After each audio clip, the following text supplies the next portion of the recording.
The anti-maths mindset. Well, let's stick to that story. And joining me in the studio is Charlie Mullins. We all know Charlie. He's the founder of Pimlico Plumbers. He left school at the age of 15 without a GCSE to his name, and he hasn't done too badly. Have you, Charlie? Nice to have you in the studio. We've also got Leon Ward down the line. He's CEO of MyBnk. It's a charity specialising in financial education for youngsters. Hello, good to have you on board. Let's start with you, Charlie.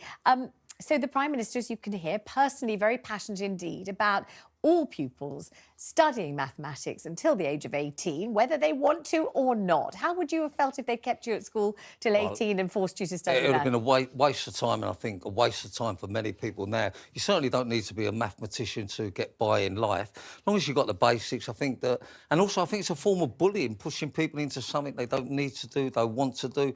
95% of maths that come at you in the working world, I think you can get by just knowing by to add up, take away. I mean, I've got little knowledge of it, but I understand adding up, taking away, and I understand, like, the lion's share, you know. You don't need to be a mathematician to know that. And as far as your plumbers are concerned, your workforce, I mean, obviously there's measuring to be done, there's all sorts of calculations to be made. They have to have some kind of numeracy about them. They have to know what they're doing. Well, of course, yeah, but you get the basics. I mean, if you haven't got the basics maths by the time you're about 13, what's the point of staying until you're 18? I mean, you're not, 95% of the stuff, I think, is just basic maths. So, yes, you need the basics. I've never met a plumber yet that's been a mathematician, but he's been a great plumber. Well, exactly. So what would you say if you were in a room with the Prime Minister, who is trying to, you know, devote our money and also our resources and also deploy teachers who are pretty run ragged as it is into doing this, into making this dream, this personal dream of his come true? And as Kate explains, it's for the good of the nation so that we can compete on the international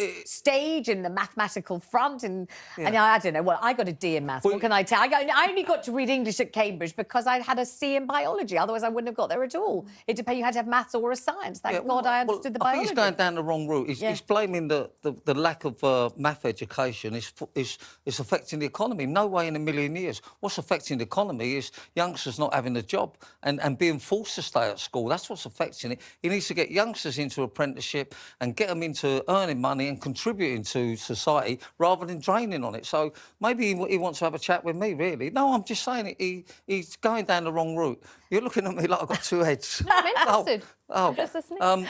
She looks at everyone like that. It's nothing special. It's not just for you. Let's bring Leon into this. So you hear Charlie. He's made an absolute fortune. He said he left school at 15. He didn't need to study maths till the age of 18, and neither do his plumbers. He doesn't feel they need that either.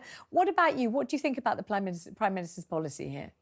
Well, I mean, to an extent, I agree. MyBnk is a charity that delivers expert-led financial education programmes to young people. So for us, it's about practical mathematics in everyday life. And I think there is a difference between the maths that you spoke about in the introduction and the maths that we try and teach in our classrooms, which is helping young people to understand credit cards, to understand interest rates, to understand borrowing, and to be able to manage and plan their own personal finances. So whilst we welcome the announcement, as we did back in January when the Prime Minister first indicated that this was coming, we would really want to see more focus on personal financial education and management education for young people. OK, well, thank you very much for that. So it seems you're pretty much on the same page, you two. You want practical maths you can use in real life, balance a budget.